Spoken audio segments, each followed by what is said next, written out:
Pooja, Hello, sir. Good evening, sir. good evening. Himanshu, good evening. Hello, Abhishek, good evening, sir. yeah. Anjali. How are you today? Anjali? Sir, better. Okay. Right. So let us start with the new section.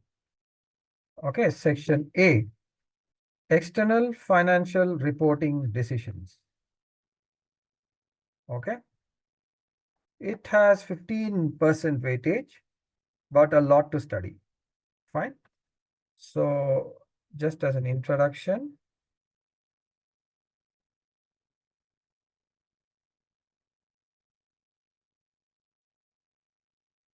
first of all, tell us the financial statements. Can we discuss the financial statements? Sir, Yeah. Go ahead. Tell me one. the cash flow statement, Okay. Income balance statement, sheet, sir. Statement of cash flows. I'll put in short forms. Okay. Then Income statement, income statement, income statement, balance sheet, balance sheet,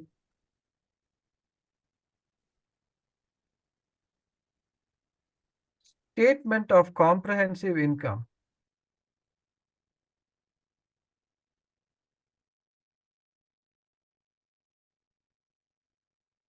Okay. This is one which you are not so familiar probably.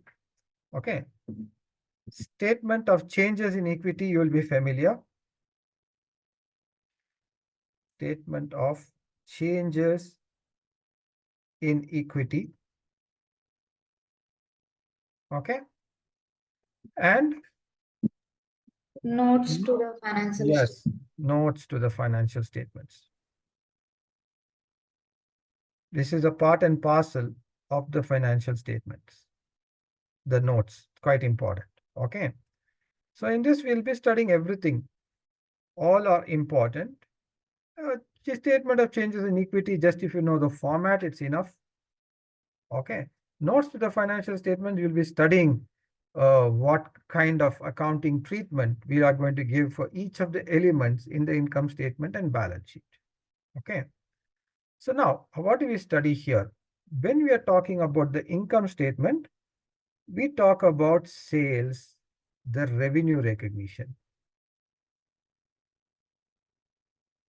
Revenue recognition principle. Okay.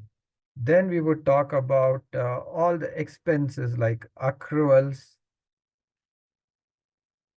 We will study accruals, especially warranty liabilities. Okay. And then we are going to study cost of goods sold. Of course, what is going to be included in cost of goods sold, we have already studied. Okay, in section D, right? Direct material, direct labor, variable overhead, fixed overhead, absorption costing. Basically, absorption costing will be followed. Okay. Then we are going to study under the income statement, deferred taxes. Spelling is deferred taxes, which has an impact on the income statement and balance sheet. Okay, which has income statement and balance sheet. Yes, then what else do we study in the income recognition, expenses like warranty expense. Okay. Yeah. So those kind of things we'll be studying. And yes, in the balance sheet, we'll study each and everything, all the elements from cash to AR to prepaids, the accounting treatment of this. Okay. Prepaid and then non-current assets, then depreciation pertaining to that will be coming in the P&L. Okay, non-current assets, depreciation, the different kinds of depreciation. Fine. We will be studying and the accounting of it. Okay, impairment, all those will be studying. Then under the liability side, we will study long-term liabilities, current liabilities. What are current liabilities? Okay. AR and provisions, allowance for bad and credit losses, they call it. Allowance for credit losses. It has an impact on income statement also. Credit loss expense.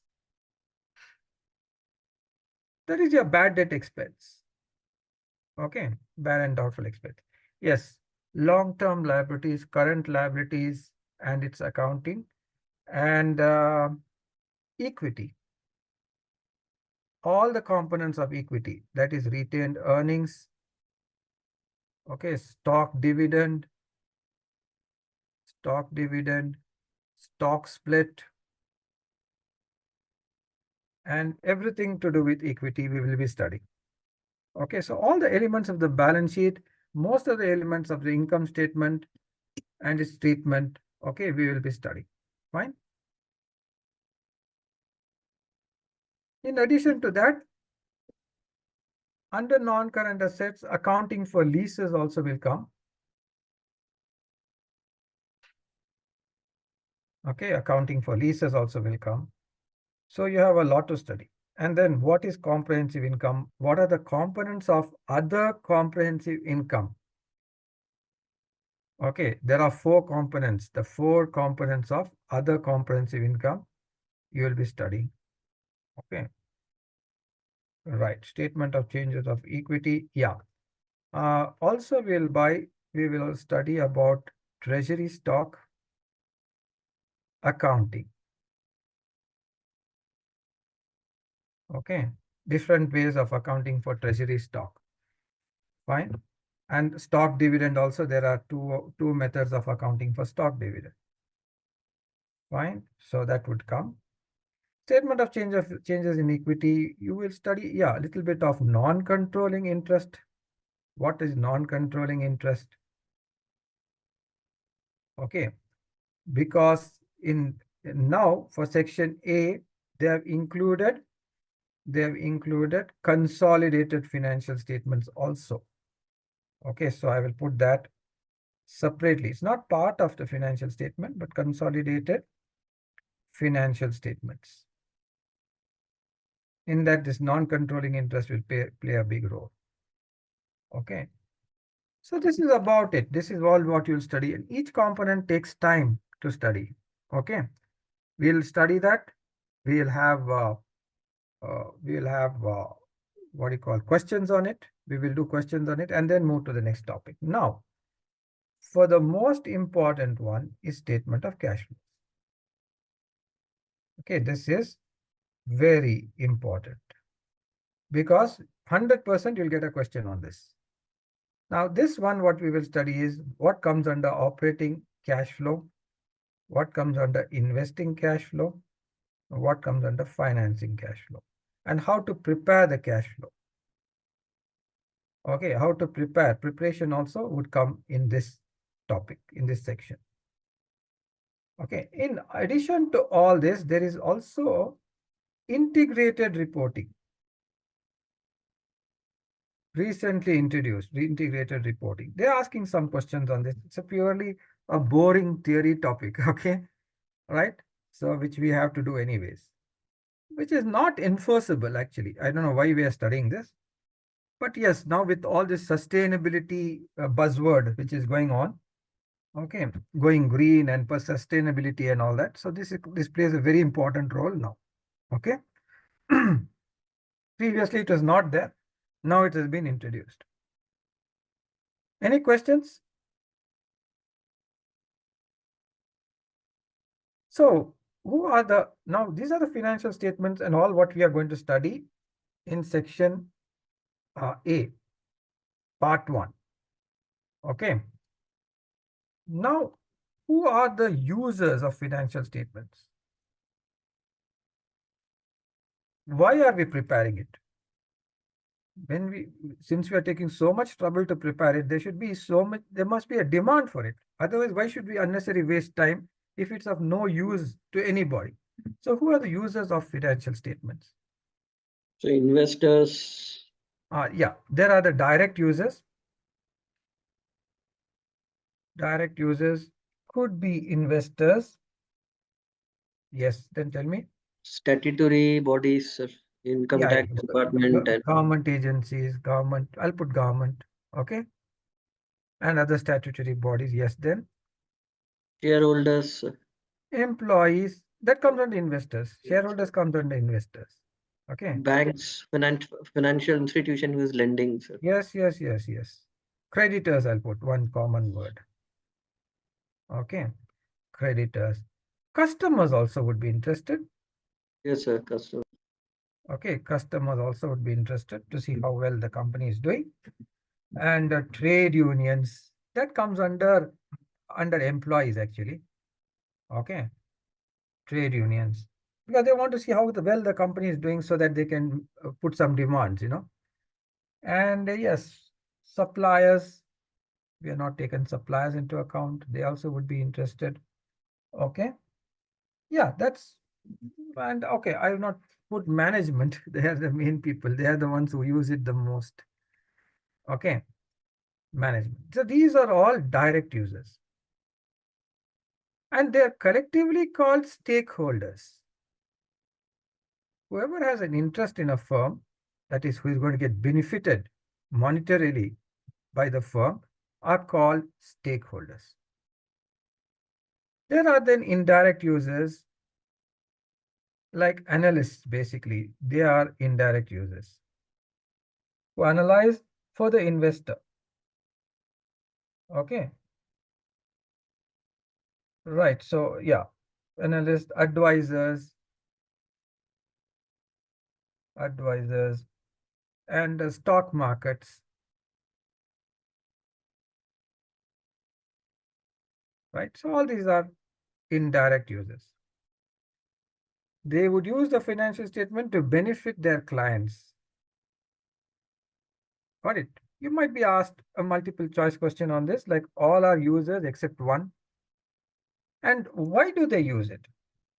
Why do they use it? To make investment decisions.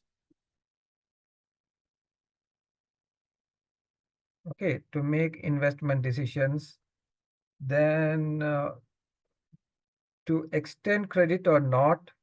Suppose you get a supplier's financial a customer's financial statements, to extend credit or not, whether it's financially strong, can we extend credit or not, we can study from that. To study strength and weakness of the company,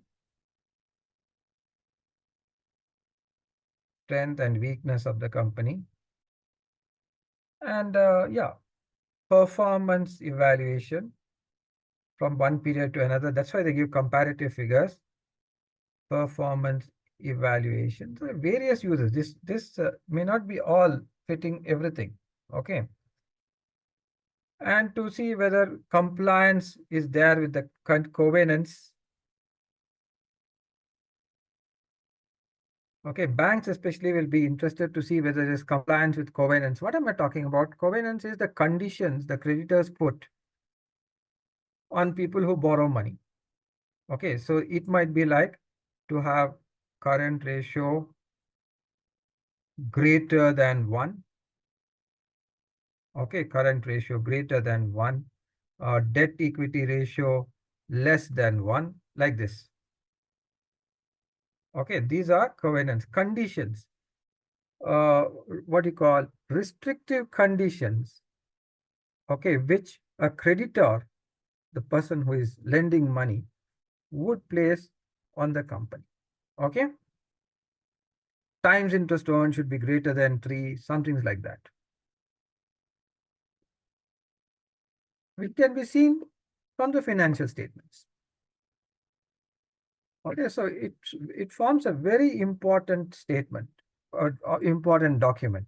Okay, the financial statements are very important because if that is not there, business cannot run. It will be in the dark, literally in the dark. They will not know where they're heading. What are the figures? Are they making a profit? Are they making a loss? How long will they last? Nothing they will know. Okay. So that's why great care is to be taken in preparing financial statement, and it should be according to US GAAP. what we are going to study is US GAAP. So we'll be making statements as per US GAAP. What is the full form of GAAP? Generally accepted accounting principles. Yeah, Yes. accepted by whom? Is generally accepted by whom? Companies who making financial No, statements. companies are making to cater to somebody, and it should be accepted by somebody, the users. Okay. Users. Yeah, so whenever they formulate an accounting standard, they send a draft copy to the users of financial statements, academicians, business people, and get their okay for it, get their comments. After that, after they give a 60-day period, and after that, what they will take into account the comments, make necessary amendments, and then they will publish the standards. US standards are plenty in number, maybe like 145, 149, etc., compared to IFRS, which is quite limited in number. US GAAP is even industry specific. For oil and gas industry, one particular standard, for mining industry, another standard, that way. Okay. It is generally accepted accounting principles is applicable only to public limited companies. If you are in a private practice, let us say you are a lawyer or a dentist, you are practicing privately, you are practicing by yourself, independent practice. Okay. In which case you don't have to maintain US GAAP when you keep books. You can put it as you like because it should be accepted by you. But when it is a public limited company, okay, with shareholders who have, the general public are shareholders who have invested in the company, you have to publish your financial statements or make your financial statement as per US generally accepted accounting principles. It should be accepted by the public as a whole. It should be uniform.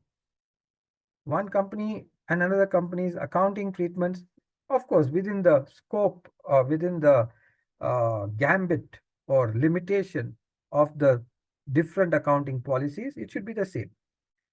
One company and another company might follow different accounting policies. Okay.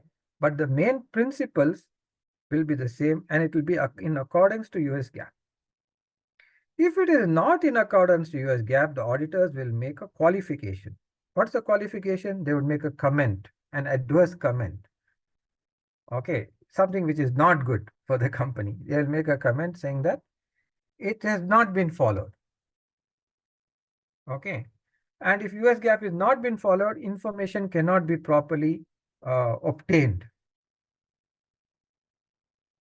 Okay, so mainly financial statements are done or made to give financial information to the users.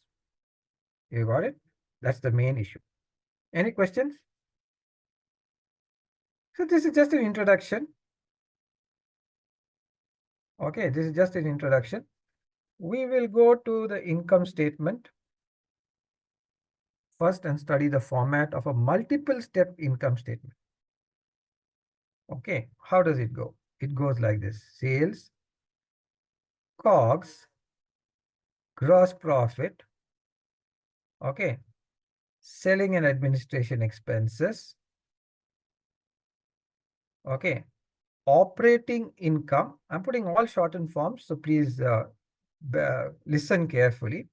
Operating income is also called earnings before interest and taxes. See, all shortened forms, okay? Right. And then we have interest. Okay. Then we have interest, then sale, profit or gains on sales of fixed assets, gain or losses on sale of fixed assets, investments, etc. Which is actually not uh, what you call part of operations. You understand? Then comes earnings before taxes. Okay, then comes earnings before taxes, or it is also called, instead of earnings before taxes, income from continuing operations before taxes. Then comes provision for taxes, and then comes income from continuing operations after taxes. Then comes discontinued operations.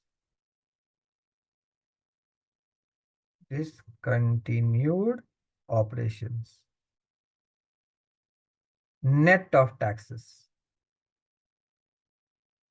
and then net income. Okay. Now, what is discontinued operations net of taxes? We'll just talk about it here in more detail. Suppose a company has decided to stop or discontinue a particular segment. Okay, it does not include the sales or COGS in part of income from continuing operations. Okay, if they have decided to discontinue it, mainly they'll be deciding to discontinue because it's making losses. They don't want the losses to distort the figures from income from continuing operations. So they show it separately.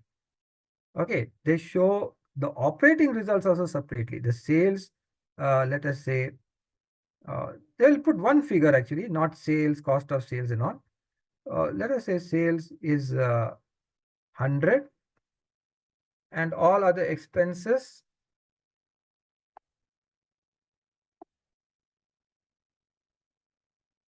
okay, all other expenses pertaining to the discontinued operations might be, let us say, probably it's a loss-making thing. That's why they have put it, they want to show it separately. Maybe 250, there's the loss, could be profit also, but less profit maybe. That's why they want to discontinue it. So they will show this net of taxes, after taxes.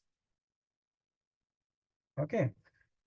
Right, so they will show that because it will have a tax effect. Even if it's a loss, it will bring a benefit to income from continuing operations. They will have to pay lesser taxes. Okay, so it will be net of taxes, and then any gain or loss from sale of assets of the segment, assets of the discontinued operation. Okay, right, that will also be shown separately. Net of taxes. Net of taxes. You got it?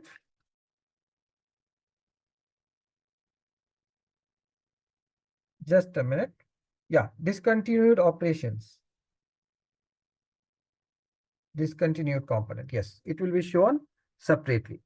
So first, what does a discontinued operation have? It has the operating results, net of taxes, and any gain or loss from sale of the assets or the segment, net of taxes will be shown. Understand? You'll be tested on this. You'll be tested on this. Okay, there will be number questions on this. So this is the format of a multiple step income statement. Of course, we will be studying each of the elements later, but this is a general format of the multiple step income statement. Any questions? Abhishek, Pooja, Himanshu, Anjali? Where does the EBITDA come for? EBITDA, that is the earnings before interest, taxes, depreciation, and amortization. Yeah, is that not showed? No, that is only for analysis. Okay. Okay, the banks are very fond of it. Yeah.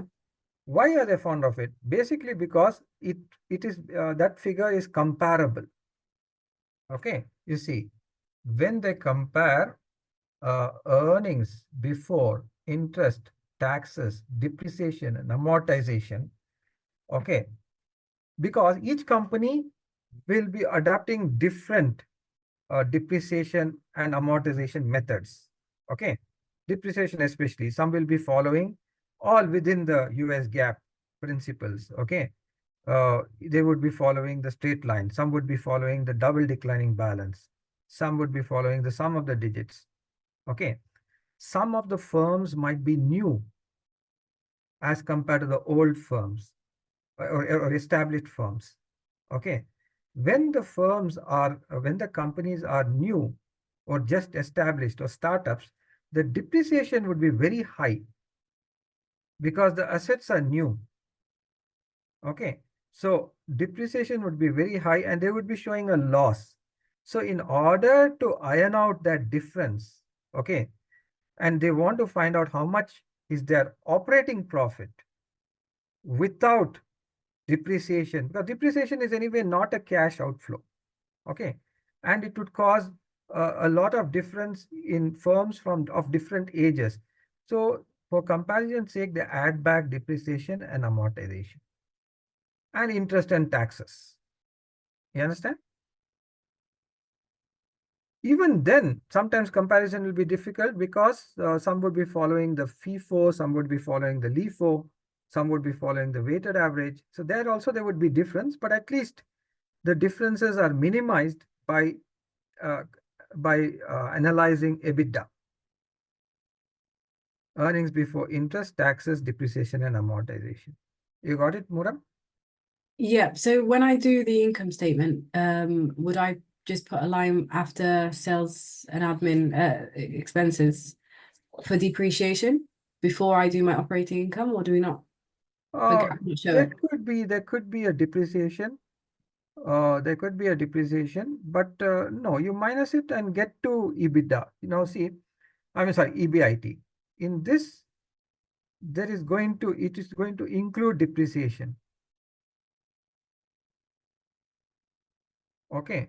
And then you arrive at your operating income, which is EBIT.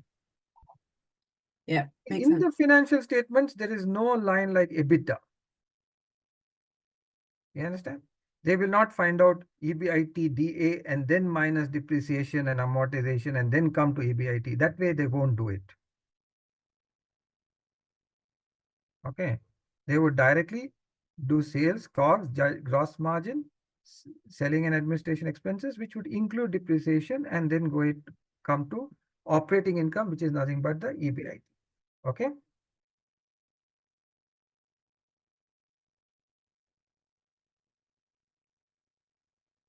Any questions?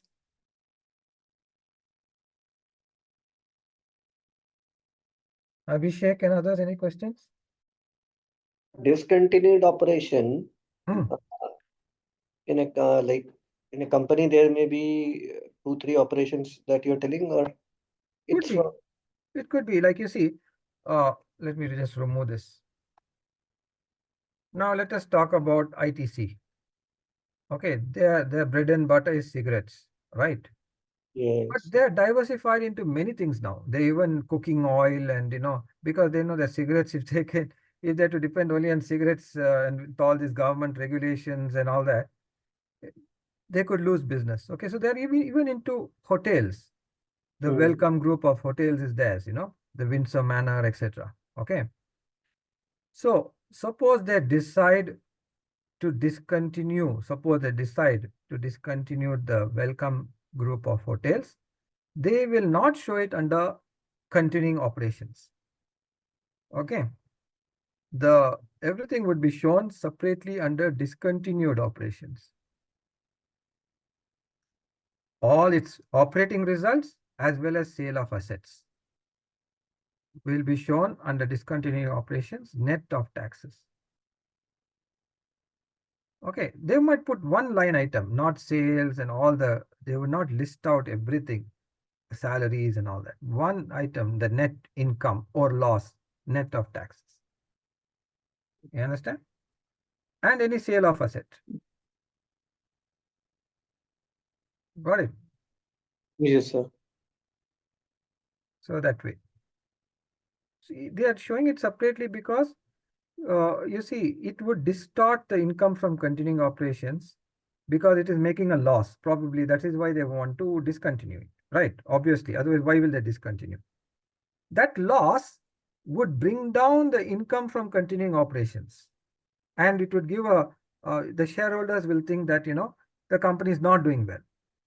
So when you show that separately, even though it's a loss, the shareholders, even though it's a loss and it is going to bring down the net income, the shareholders are aware that this loss-making activity is going to be discontinued. It's in the process of being discontinued and will be discontinued within a year. They would sell the assets and do away with it. Okay, so that way shareholders are more informed, or the stakeholders, whoever reading the financial statement, the users are more informed about, what is sustainable and what is going to continue in the future and what is going to be discontinued. Okay, it's sort of making things more transparent. Got it? Yes, sir. Financial statements have to give a lot of good information, good relevant information. That is quality financial statements. Okay, nothing should be hidden under the wings, like they call it. Everything should be open, and the good and bad should be shown properly, which is not happening these days. That's the problem. That's why all these scams, right, and all these scandals which are happening. Now, let us go to some questions and do it. Some easy questions are there in the text. First, let me share the text.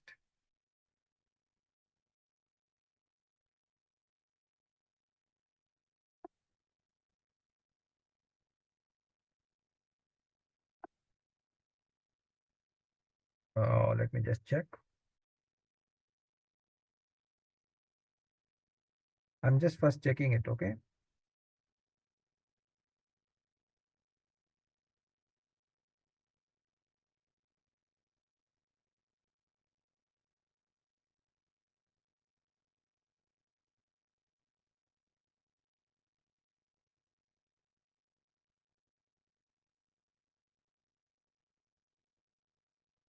Okay.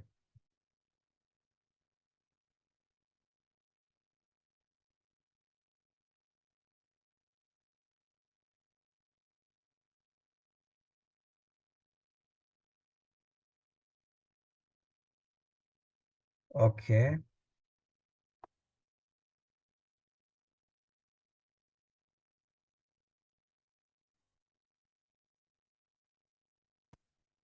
This is a very easy question, but an examination question. Okay. They would ask this easy also.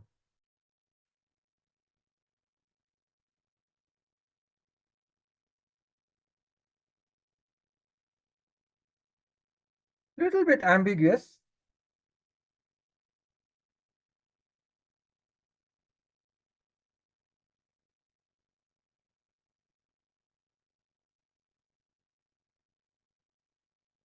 Is it B? What? D or B? B, evaluating capital structure. No, it is an except question. Statement of financial position is nothing but your balance sheet. Oh, okay. Then it's going to be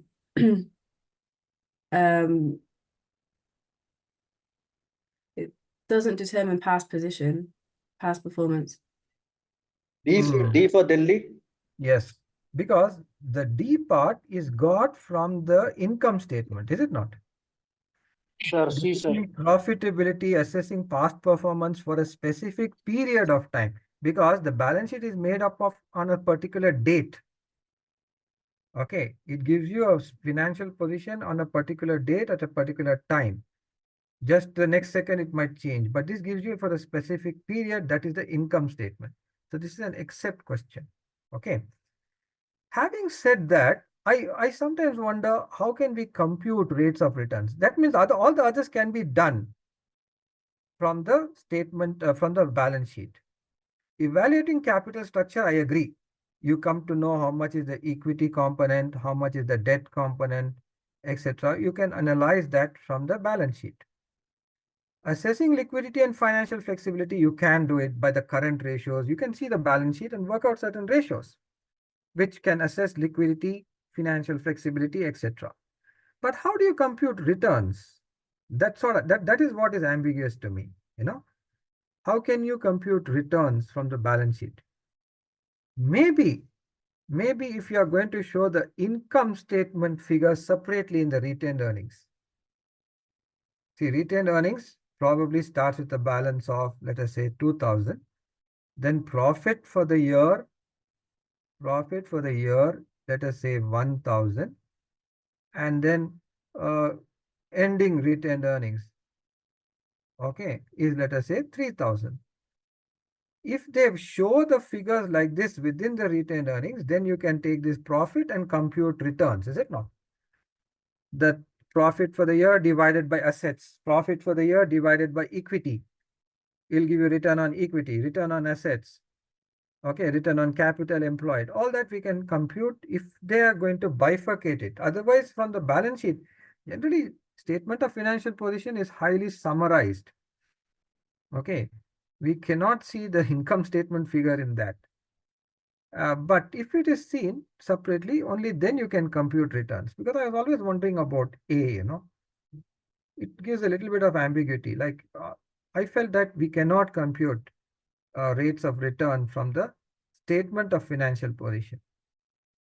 But apparently we can, because D is the right answer. That means ABC can provide a basis for a statement of financial position can provide a basis to calculate A, B, and C. Any comments from you guys? Abhishek, what do you think? Pooja? So return on equity, we can calculate return on asset. Computing rates of returns. Yes, so return on asset we can calculate, sir. Actually, that they will be giving schedules like in the balance sheets. So if from schedules, Yeah, from the schedules you can. Yes. sometimes, sir, we can from schedules we can. See, I'll show you HP financial statements. Okay, you cannot see anything there, but I can show you. Wait. HP financial statements. Where is it not coming? Okay. 1 minute.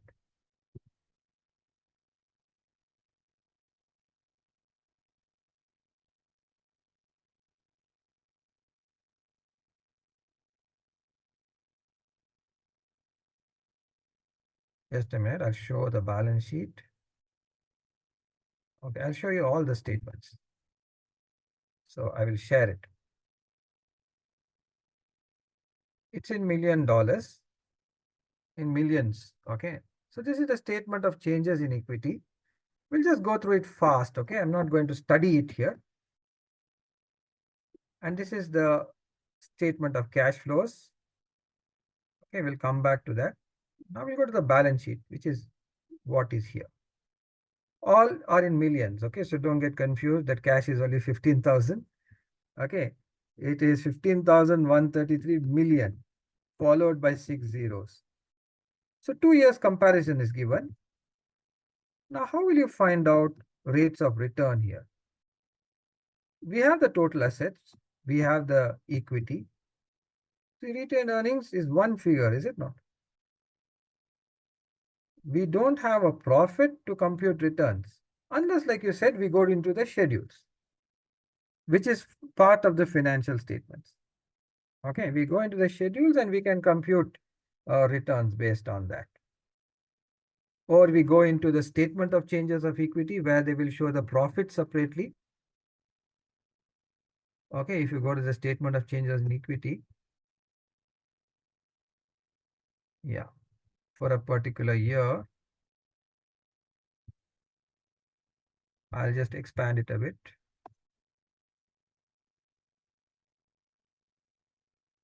Okay, see, for example, here, the net earnings is shown separately. Okay, from this probably we can calculate the rates of return. Okay, but from the balance sheet, it's very summarized. We can't do that. Okay. Any questions? I'll close this probably. Okay, let it be open. We'll refer to that quite often. Right.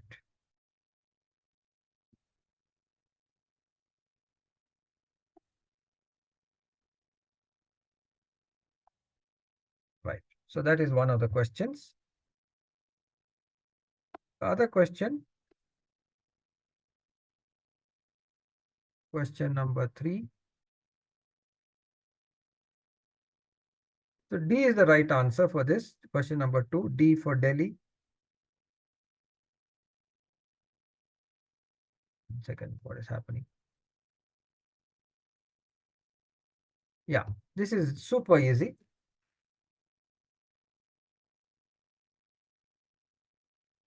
A. A, sir. Income A, statement. A is correct. Okay. And there's no statement of retained earnings. Okay, there's statement of changes in shareholders' equity, but there's no statement for retained earnings. Okay. Okay, there are some very good questions which I will show you in a second. Okay. Right. Comprehensive income, I have not told you about this, so we'll not do it now. Okay. Now I will show you some things. We'll go to the question bank.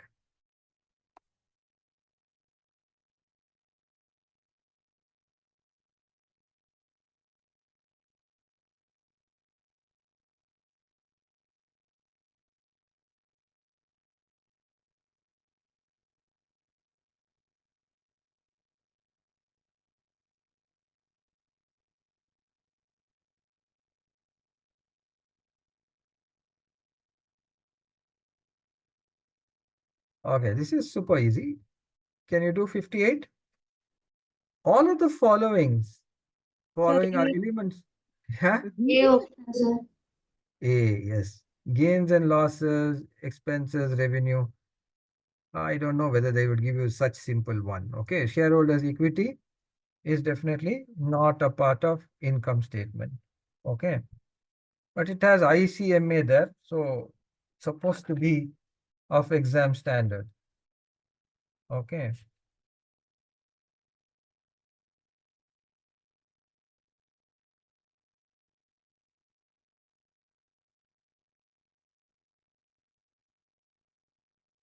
Okay, 56, we have not come to it. We have not discussed statement of cash flows. Yeah, just a minute.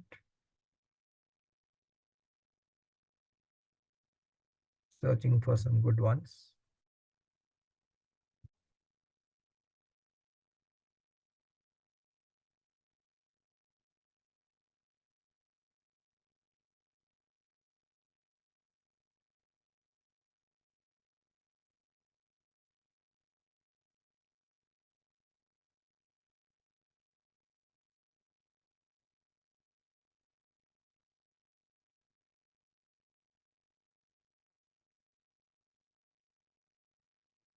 Oh, I had nice questions. I don't know where I have stored it.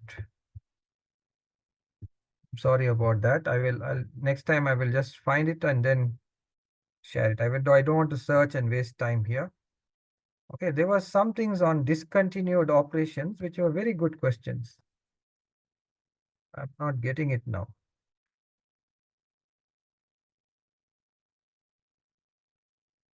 Ah, here it is.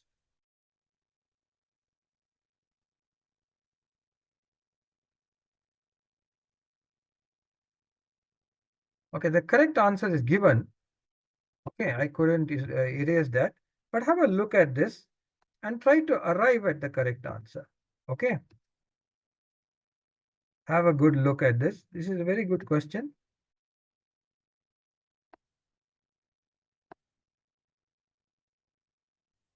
Yeah.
The correct answer is given there.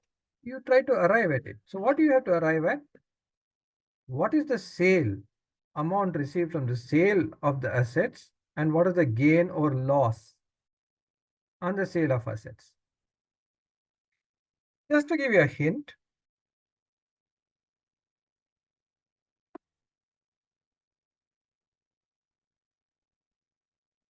the whole discontinued operations is shown. So discontinued operations, okay, it is showing a 182,000 loss. Okay, but the total amount reported under the caption discontinued operation. Operating income, because operating income also should be shown here. Okay, you're going to show it separately.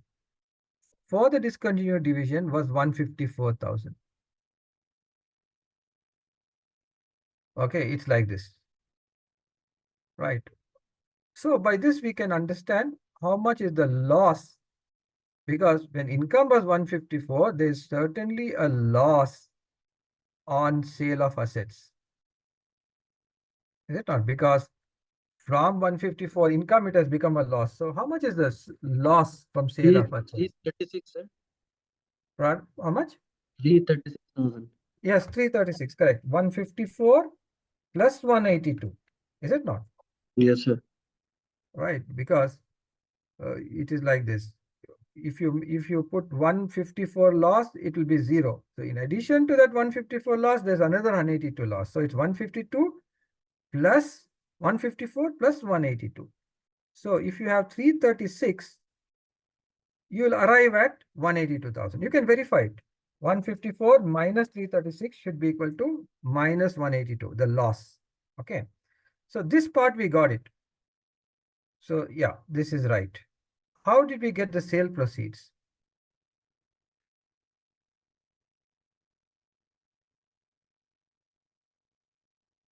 How did we get the sale proceeds?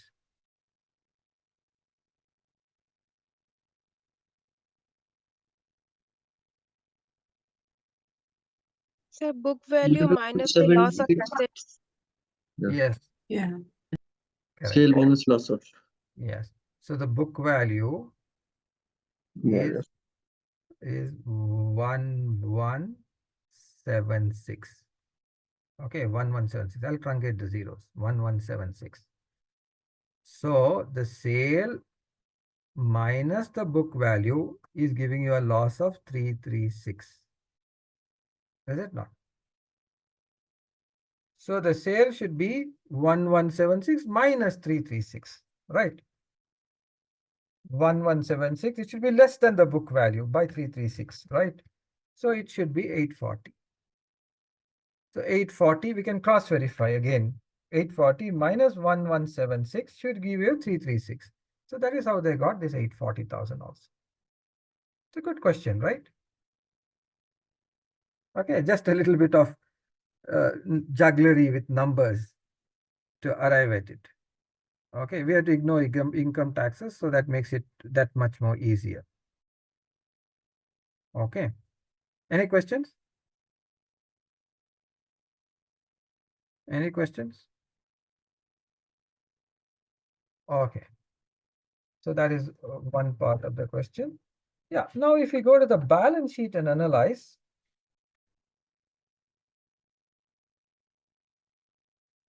then we'll come to the statement of cash flows, which is the main thing. Okay, balance sheet. We can analyze it with HP itself.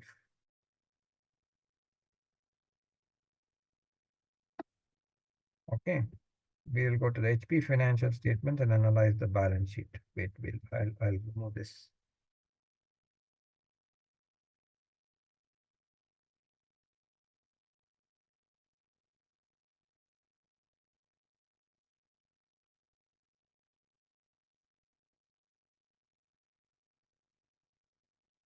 Yeah, this is statement of changes in equity. We'll analyze the balance sheet.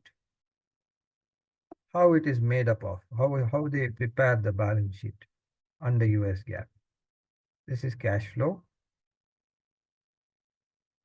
Okay, now I'll just go a little less on this. Okay. So this is the balance sheet. The format is current assets is first. You can say it is it's arranged in a descending order of liquidity. The most liquid item on top, and then accounts receivable is one step away from uh, cash. Okay. So the financing receivables are something to do with leases. Okay. Then inventory is about 2 steps away from cash. It become accounts receivable and then you'll get cash. So like that, they have put it in descending order of cash, of liquidity. Property, plant and equipment. Then after that comes the non-current assets. So what are current assets basically? What can be converted to cash or its equivalents within a year. Okay. So then non-current assets will last for more than a year. I mean, it cannot be converted into cash within a year. Okay. Then there is goodwill. Only purchased goodwill can be put on the balance sheet, not self-generated. So they have purchased some company and they have paid goodwill for that. Intangible assets, you know that's total assets. Then comes the current liabilities. What are current liabilities? Ones which can be, which has to be paid within a year. Okay.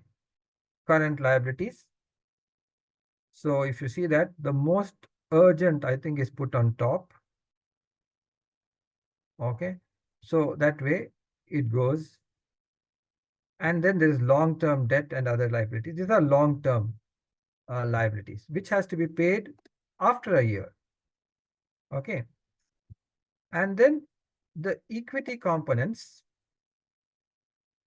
the par value, which is the minimum value a share is issued, and additional paid-in capital, anything more than the par, comprehensive loss or comprehensive income, other comprehensive loss or other comprehensive income, I will talk about later when I do comprehensive income.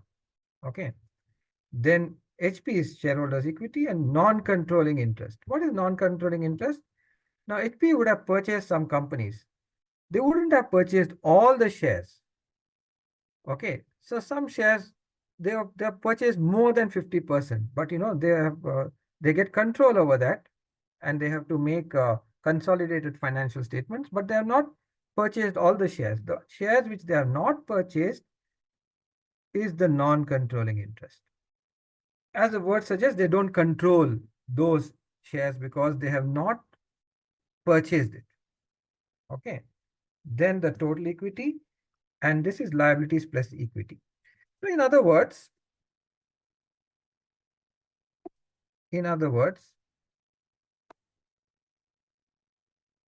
what is equity? Equity is nothing but, yes, tell me. Sorry, just before we move on, for the non-controlling interests, Yeah. they haven't purchased it. What's that cost, or what's the liability then? Is that intention to purchase, or what are they paying? No, it is not exactly, it's not a liability. It comes under equity only. Oh, okay. Okay. So it's not that they will pay it off anytime. And so if that's 396, what's that amount? That is the amount. Now you see, this is the amount they have not purchased, right? Okay, so that's why they have told you HP stockholders equity is here. Okay. Yeah. Right. This is the shares they have not purchased. Fine. But they control the entire assets. You understand? Including the non-controlling interest assets, they are controlling it. Okay. So all the assets, 100% of the assets are being controlled by HP. Okay. But they're just showing that this part is not purchased still. Okay. It's not purchased still. So they are, what do you call? They're not under the control of HP. Okay. But their assets are being controlled. Because it is something like substance over form. Okay. Even if they do not own all the assets, okay, but they are controlling it, they would consolidate everything and show it as one, as if they are controlling the whole thing. Okay. I'll throw more light on this once we do consolidated financial statements. Okay. That's the part of section A, which is recently introduced in the new syllabus. Okay. Okay. So that would become very clear there when I show you how the things are being consolidated and how we show the non-controlling interest. Okay. So that part we will discuss at that time. Okay. They control the assets, entire assets, but they show that part of the shares is not owned by them. Okay.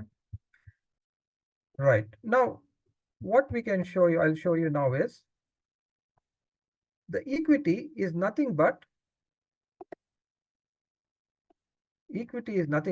assets minus liability. Okay.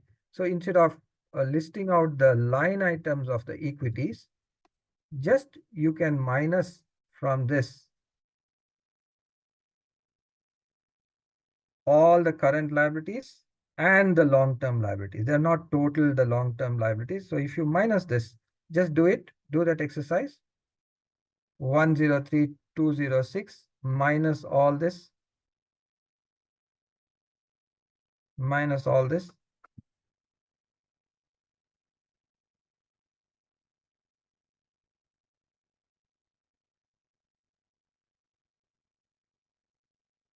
Sir, 27,127.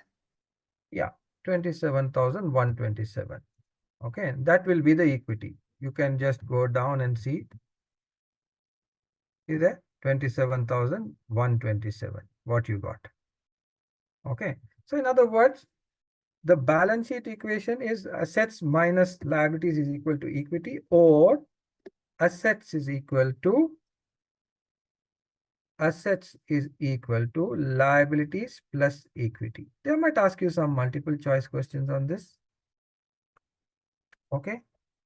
Right. With numbers, they can ask you. I will search for it. And I will get it for you. Okay. So this is mainly the balance sheet we are talking about. Okay. And its elements. So it has current liabilities, current assets, non-current assets, current liabilities, non-current liabilities, and stockholders' equity, common shares at par, additional paid-in capital, which is paid more than the par. First, they'll show preference shares as well. In HP's case, there's no preference shares. Okay, because preference shares also forms a part of equity. It's not there. Then there is retained earnings, which is profits from the inception of the company minus any dividends paid. Okay. And then accumulated other comprehensive income or loss. We will talk about that later. Non-controlling interest is the shares which they don't own, but whose assets they are controlling. Okay. Right. And yeah, we'll go to that. We'll come to that in depth when we do consolidation. Then you have the stock liabilities plus equity, which is equal to the assets. So we understood a general structure of the balance sheet, is it not? And its elements. Okay, what are we doing here? We are studying the elements, basically. In the introduction to financial statements, we are studying the elements of the balance sheet and the income statement. We will do the statement of changes of equity, but before that, we'll go to the most important thing, which is statement of cash flows. We'll study it here itself. Generally, we would prepare this under the indirect method. Why is it called indirect? Because from the net income, we arrive at the cash flow. This figure, net earnings, is from the income statement of HP. To that, we add non-cash expenses like depreciation, make so many other adjustments for non-cash expenses, then changes in current assets and liabilities, we would account for that. I will show you how to prepare it. Okay, we will discuss all this. Why are we adding some? Why are we deducting some? All that we will discuss. Then we have operating, cash flow from operating activities. Then we have all to do with investing, proceeds of sales and purchases. We have net cash used in this case because it is a minus, net cash used from investing activities. Okay. Then the financing activities, which include issue of share capital, buyback of share capital, payment of dividend, yeah, all that would come under any loans taken, any loans paid, issuance of debt, issuance, payment of debt. Okay, all that would come under financing activities. Payment of dividend also, which I don't see here. Why is that? Cash dividends paid, yes. Okay, surely HP should pay dividend. Okay. Right. So that is about it. Okay. Then the net. This minus this and minus this, because it's used basically, you get the net increase or decrease. That is 2970. To that you add the opening balance and come to the closing balance. In this case, end of the period, this will be in the balance sheet. This figure would be in the balance sheet. Okay. Clear so far?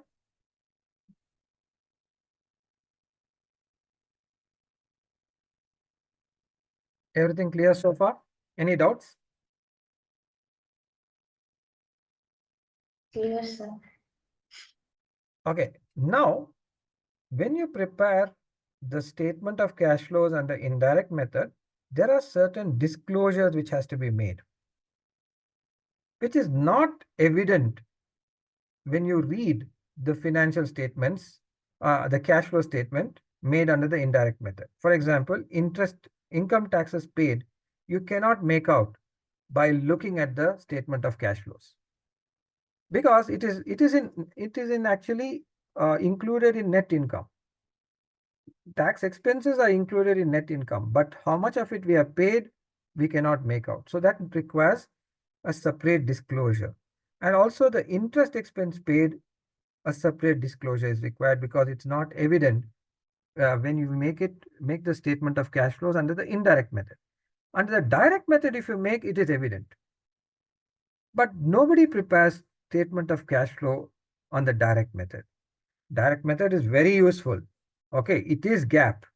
You're allowed to do it, but nobody does it because even if you do it under direct method, you have to show the reconciliation between net income and operating cash flow under the indirect method. Okay, so they prefer to do it under the indirect method directly instead of having double work to do. Okay, so no company, I have not seen any company financial statements where they prepared the cash flow under the direct method. However, I will just show you when we discuss statement of cash flow, I will show you both the direct method and the indirect method. Okay, is that clear? Right. And then there are another schedule is made and information given here for non-cash investing and financing activities. What is this? For example, suppose you purchased a building, so debit building and land and building. Okay. By taking a mortgage, so you credit a loan account, 1,000. There is no cash inflow or outflow here. Okay. So those are called non-cash investing and financing activities. Non-cash investing is this. Okay. Building and land. And financing, it's financed by a loan which didn't involve cash at all. Okay. So those kind of things should be shown separately. Okay. Because they wouldn't feature on the cash flow. On the cash flow statement. So it should be disclosed separately. as non-cash investing and financing. Okay? All good? I'm doing it continuously today because I will stop at 10:30. Okay? I have some other work. That's the reason I will take 1.5 hours today, but continuously. Okay? Right. Any questions so far?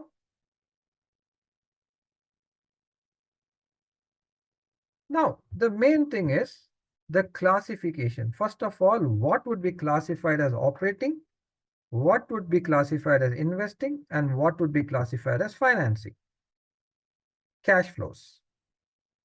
Okay, for that, let me just go.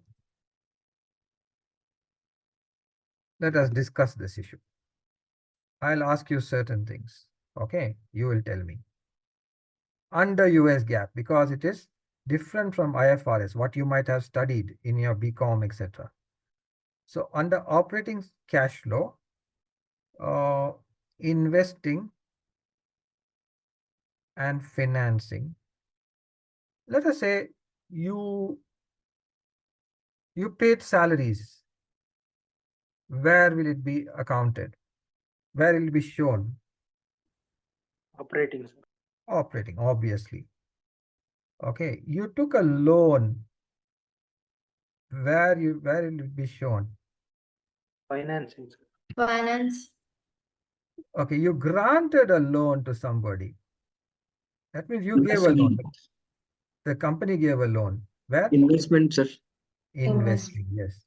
Because in fact, when you buy a bond, you are giving a loan to another company, is it not? When you buy a bond of a company, you are actually lending money to that company. So you're making an investment. You will get interest on that. Okay, now, interest on this loan, interest, where will you account it? Financing. Investing. Cash flow. So operating. Operating, investing, or financing? Investing, sir. Operating. Operating in US GAAP. That is the confusion always. Logically, it should be investing, right? Because you invested in a bond, you put it under investments, correct? Investing activity. But the interest should also go to investing, in cash flow from investing. But in IFRS, you have a choice. Okay, you can put it under investing or operating. But in US GAAP, it's always operating. Okay, it's always operating. Okay, now you took a loan, right? When you took a loan, it is financing. Okay, it's financing as a cash inflow because you're taking a loan. You paid interest on this loan. The interest on this loan, Operating. strictly speaking, don't you think logically it should go to financing? Yes, sir. Logically, it should go, sir. Yeah, in IFRS, it is going to financing. You have a choice in IFRS whether to put it under financing or operating. But in US GAAP, interest paid and interest received.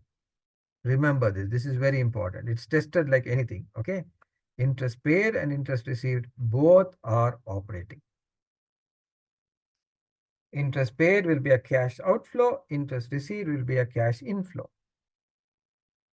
Okay. Got it. Okay. Now you issued shares. Where will it come?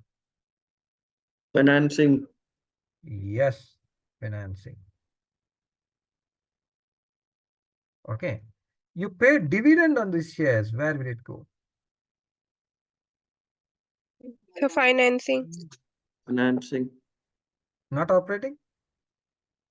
The loan interest you put it to operating, but the shares dividend, why are you putting to financing? Well, it is financing under US GAAP. Okay. See, what logically, the reason what I can think of is whatever comes in the income statement. Now, interest paid is going to come in the income statement, right? And interest received also will come in the income statement. It will feature there, right? So we are starting with the income statement figure in the operating cash flows, right? We are going to start with the income statement figure under the indirect method in the operating cash flow. So we let it be there. We don't move it around. Whatever is in debited or credited to income statement is operating cash flow. To make it very simple, whatever is debited or credited to income statement is a part of operating cash flow. Now, dividends paid, does it come on the income statement? Does it come on the income statement? Is it a charge to profit, dividends paid? No, sir. No.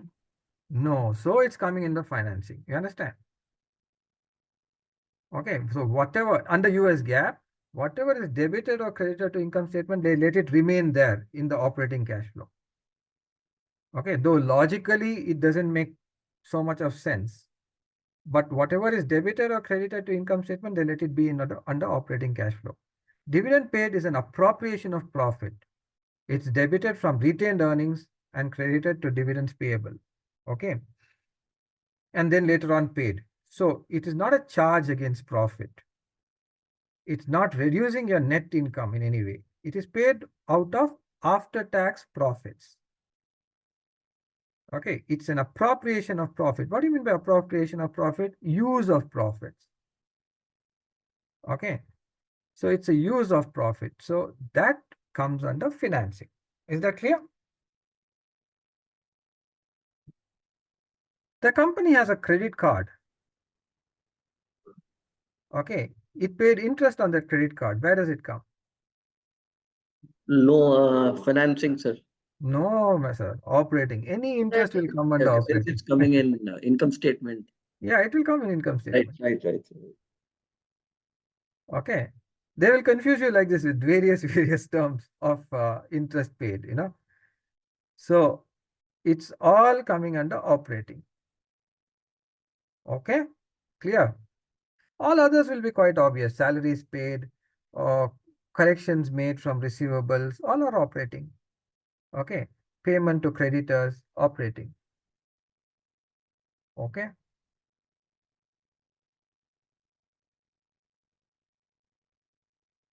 You purchased bonds of other entities. The company purchased bonds of other entities. Where does it come? Operating, investing, financing. Investing. Investing. Okay. Right. Let us get on with some questions on this analysis and let's see how well you do. Shall we? First, do you want to do a very easy question? Extremely easy to start off with. Okay, let me put a very super easy question. Then we'll go tough ones. Okay.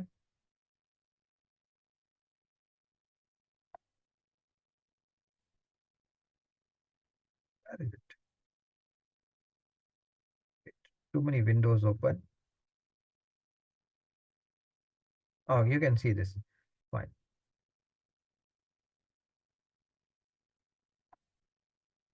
For that easy question now. No, not this. Maybe they've done away with it. In the old book, it is there. This one. Question number 6.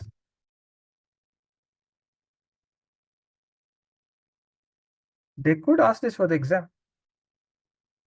D. D, sir, D. D, Yeah. sir.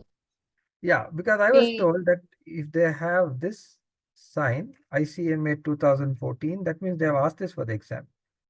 Just imagine if they ask this, it's marks within 10 seconds. Okay, so yes, D is the right answer. Okay, right. Now we will do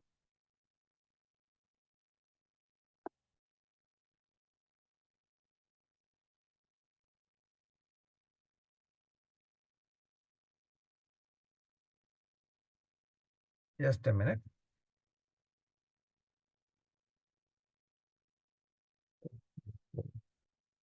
Wait. Not this. Wait for a moment. I will just closing the other windows.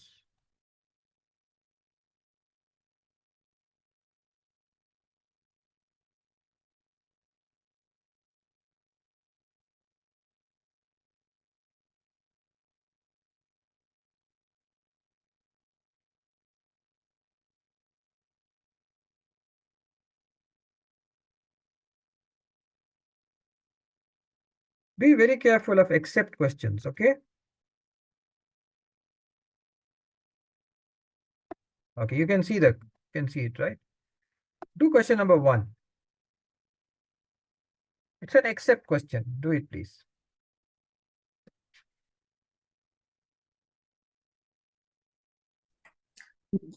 D, sir. Sir, D. D, it's an except, yes. So D is the right answer. You're right. All others are investing. Okay, so all others are investing. Is that clear, no? D is operating, yeah? Yeah, D is operating. Yes, you're right. D is operating. Okay, so cash outflows to purchase equipment is investing. Cash inflows from sale of bonds of other entities. They purchased bond of another company, they're selling it. So that is investing. Okay, that is investing. Okay, now I'll ask you a question. Suppose they sold their own bonds, where will it be? Financing. Financing. They would call it issue of their bonds. Okay, generally they wouldn't say sale of their bonds, they would say issue of bonds. Okay, but they would sometimes say sale also. I've seen some questions. Cash inflows from sale of a manufacturing plant is an investing. So cash outflows to creditors, people who actually have lent money to them for interest, that would be operating. Okay, that is operating cash flow. Right, we'll go to another question.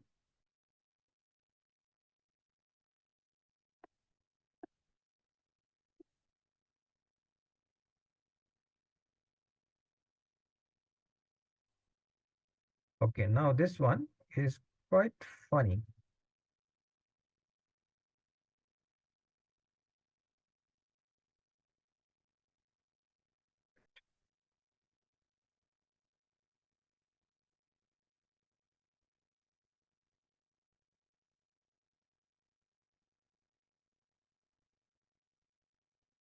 Okay, just look at it.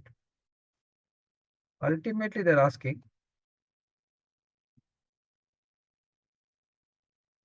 yeah. So actually, whatever they have asked you is not relevant. Okay, the last line is relevant. That's all. All this information given is not relevant. Only the last line. Sir, D. D is the right answer. Interest paid to bondholders, where it will be classified. Okay, financing section, debt section. There is no such thing as debt section in the cash flow statement. Okay, just to confuse you, they have put it there. Investing section, no, it is not. It is interest paid to bondholders. It will be under the operating section as a use or outflow of cash. Clear? Clear? Any doubts? No, sir. Okay. Question number 33. Yeah, come on. This is a CIA question. 33.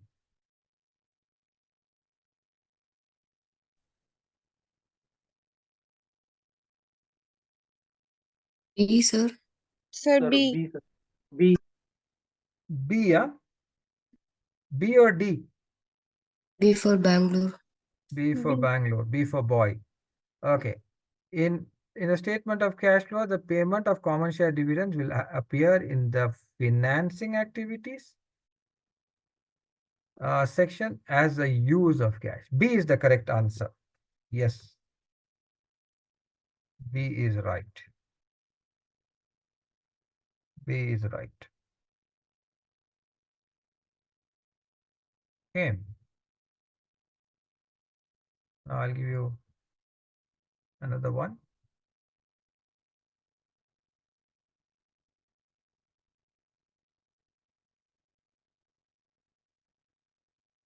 Question number 71.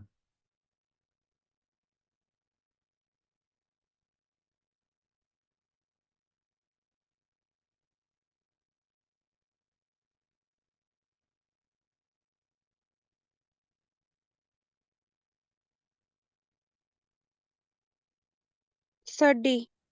D, sir. No, it's not D.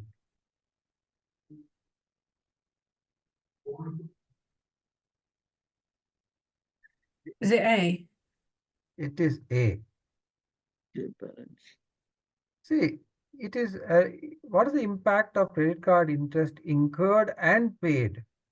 Incurred also, okay, and paid during the period on equity on the balance sheet and statement of cash flow. Statement of cash flow, you are very sure it's operating. Okay.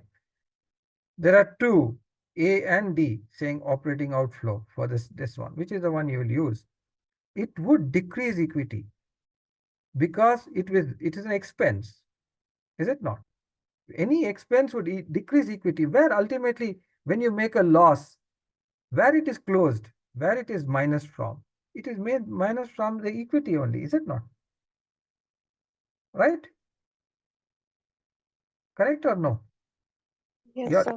Your income statement is just made just to show the operations. After that, the entire balance of the income statement will be added or subtracted from the equity. If it will be subtracted, if it's a loss, it will be added if it is a profit. So it has an effect on equity.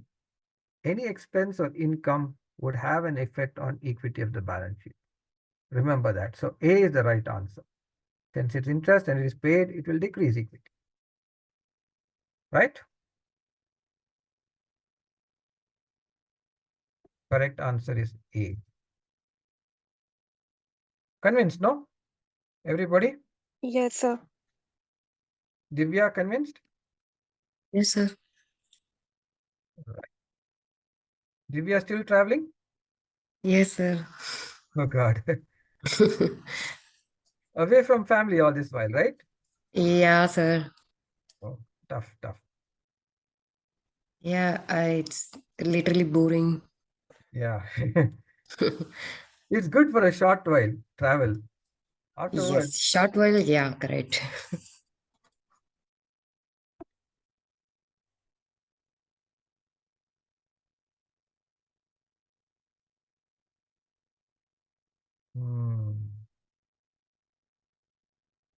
no.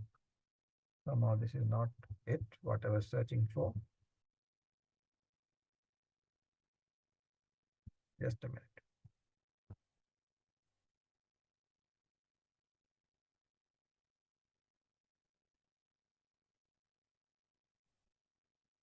'39. Question number 39.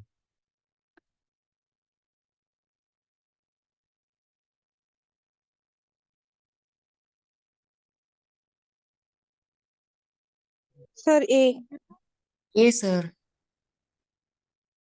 Which of the following should be classified? All of the following, sorry, all of the following should be classified under the operating section in a statement of cash flow, except one. Yes, decrease in inventory will be an operating cash flow. I will show it to you later. It's all under indirect method. Decrease in prepaid expense would be a part of operating cash flow. Okay. And depreciation expense would be added back in the operating cash flow. Under the indirect method, he should have mentioned under the indirect method. Anyways, because depreciation expense will never come under operating section if it's the direct method. Okay. So anyways, he should have mentioned that. Anyway, that's correct. So all the B, C, and D are operating. I agree with you. A is not, but where will you put A? Sir, investing. Nope. Non-cash investing. It will not come in cash flow, sir. It will not come in cash flow. It will come to the schedule to the cash flow, that disclosure. Non-cash investing and financing. Okay. It will not feature in the cash flow at all. Non-cash investing and financing activity. Because see the entry. Debit. In fact, I just gave you that example. Okay. Land and building. Credit. Long-term note. Is there cash involved here? No. There is no cash involved at all. Okay. So this would be in a non-cash investing and financing as a schedule to the cash flow. Okay, like a footnote it comes. Right. So A is the right, yeah, A is the right answer because it's an except answer. Okay.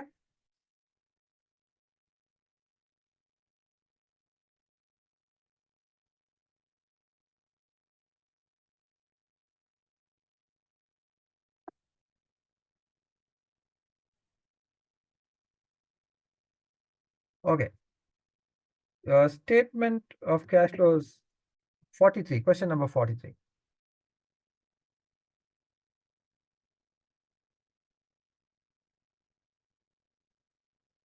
Is it C, sir? C, sir. C is correct. Okay. Evaluate a firm's resources and obligations is nothing but assets and liabilities, which is done in the balance sheet. Okay. This would be seen or evident in the balance sheet. This liquidity, solvency, financial flexibility, how much cash they have, etc. It is to do with the statement of cash flow. You can measure that with that. Okay. Right. And then whether insiders have sold or purchased stock, you can make out from the statement of changes in equity and notes to the accounts, because this has to be disclosed.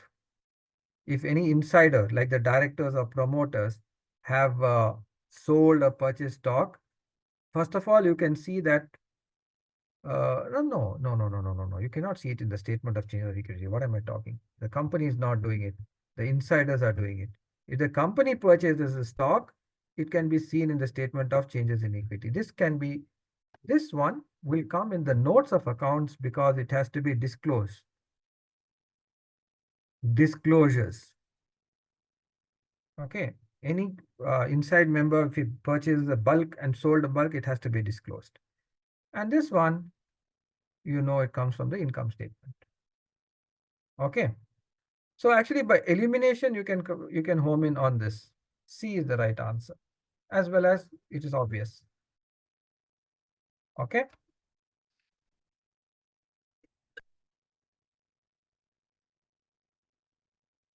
Any questions so far?